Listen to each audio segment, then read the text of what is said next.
Ito ang ulam na masarap sa tanghalian. Mainit man o tag-ulan na panahon na kapag may matira ay pwedeng initin para iulam ulit sa gabi. Kasi masarap at di ka magsasawa ulamin ulit. At ito na nga, meron akong inihanda dito. Ito ay kamatis, ayan. Yan yung mga pangunahing sangkap natin. Hiniwa ko lang siya ng pahaba at yan na siya. Siyempre, hindi mawawala ang sibuyas. Binalatan ko na rin at hiniwa na din. Siyempre, ilalagay ko siya sa malinis na lagayan. Yon. Saka, nagbalat na rin ako ng bawang. Hiniwa-hiwa ko na rin po siya at tinadtad ng pino. Ayan. So, siyempre, ilalagay na rin sa tabi ng sibuyas. So, ayan na siya. Then pagkatapos, nagpainit na ako ng pan, naglagay ng mantika. Siyempre, igisa na natin. Una, ilagay natin ang bawang, halo-halo ng konti. At siyempre, susunod na rin natin ang sibuyas. Hindi mawawala yan, hindi pwedeng wala yan. Halo-halo hanggang sa maikalat ko na siya sa pan. At ilagay na rin natin yung mga manok. Ayan, isa-isahin nating ilagay lahat para mahalo ang mga bawang at sibuyas. At syempre, pampabango na rin sa mga manok. Yan. Pag nag-golden brown na siya, ayan, katulad niyan, ilagay na natin yung kamatis. Syempre, madami yan. Dapat kalahati lang muna ilagay natin para hindi madurog lahat. So, ilagay natin yung tubig at antayin natin kumulo-kulo. Ayan. So, pagkatapos niyan, ay magdagdag ako ng tubig kasi kailangan magpantay dyan siya sa manok. So, ayan na siya, kumukulo-kulo.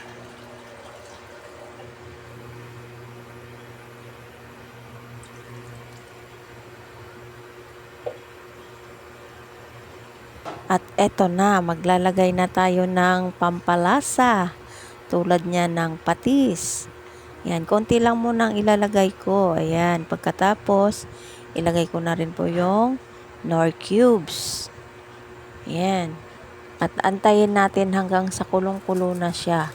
At ihanda na rin natin ang kasunod na mga sangkap.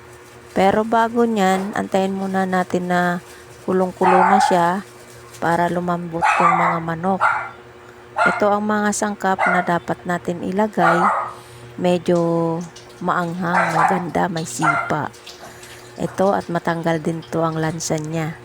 Pampabango na rin. Tulad niyang siling haba. Ayan. Masarap yan ilagay kasi may anghang ang ating niluluto. Depende rin po yan sa inyo kung gusto nyo lagyan o hindi. Pero para sa akin, masarap kapag may sipa. Ayan, so takpan na natin. At pagkatapos, ayan, buksan at tingnan. So pagka nakita nyo ganito na ang kanyang texture, kulong-kulo na siya at parang mukhang luto na. Ayan, inihanda ko na ang repolyo.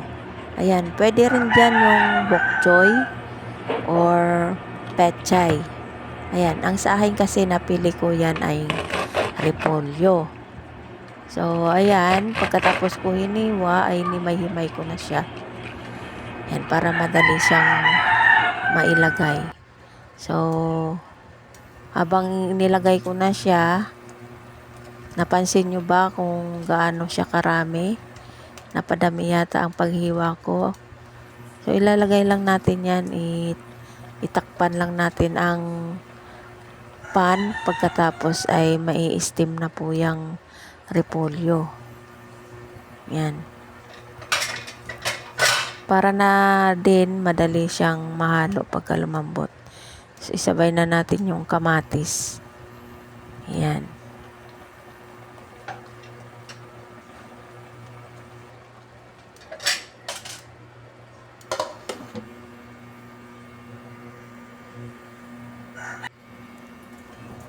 So, ayan na siya.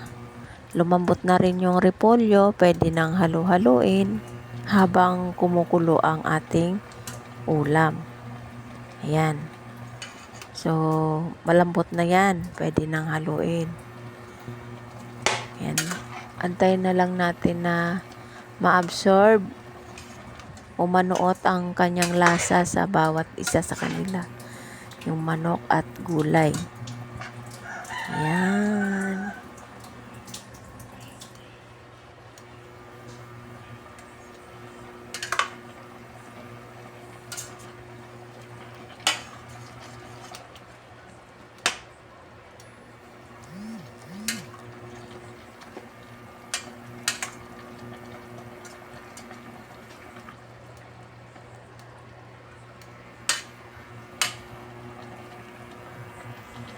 So, katulad nung dati, sinabi ko kanina na dagdagan ng patis. Yan yung mga lasa na masarap. Panghalo sa ating ilalagay na sa ulam natin. So, ayan na siya. Okay na po yung lasa. Masarap na po yan. So, halo-haloin lang. At pagkatapos nyan ay takpan natin ulit. Palambutin pa ng konti ang ating ulam para masarap naman pagka kinagat mo na siya. So, ito na siya. Tatakpan na. Pagkatapos nyan ay bubuksan natin ulit. At ito na siya. Charan! May charan-charan pa no? Ayan na nga. Yung sinasabi ko. Ayan. Luto-luto na siya. Kung makikita nyo. Ayan na siya. So, siyempre, hindi mawawala dyan yung tikiman time. Ito na siya, oh. Oh. Diba? Nakakatakam. So, tikiman time na. Ang recipe nga pala nito ay ilalagay ko sa dulo ng video. At para meron kayong susundan.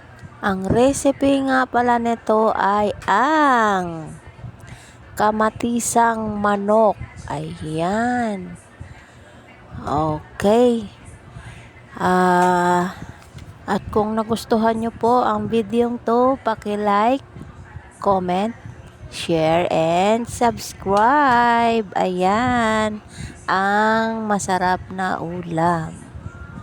Maraming salamat. God bless us all.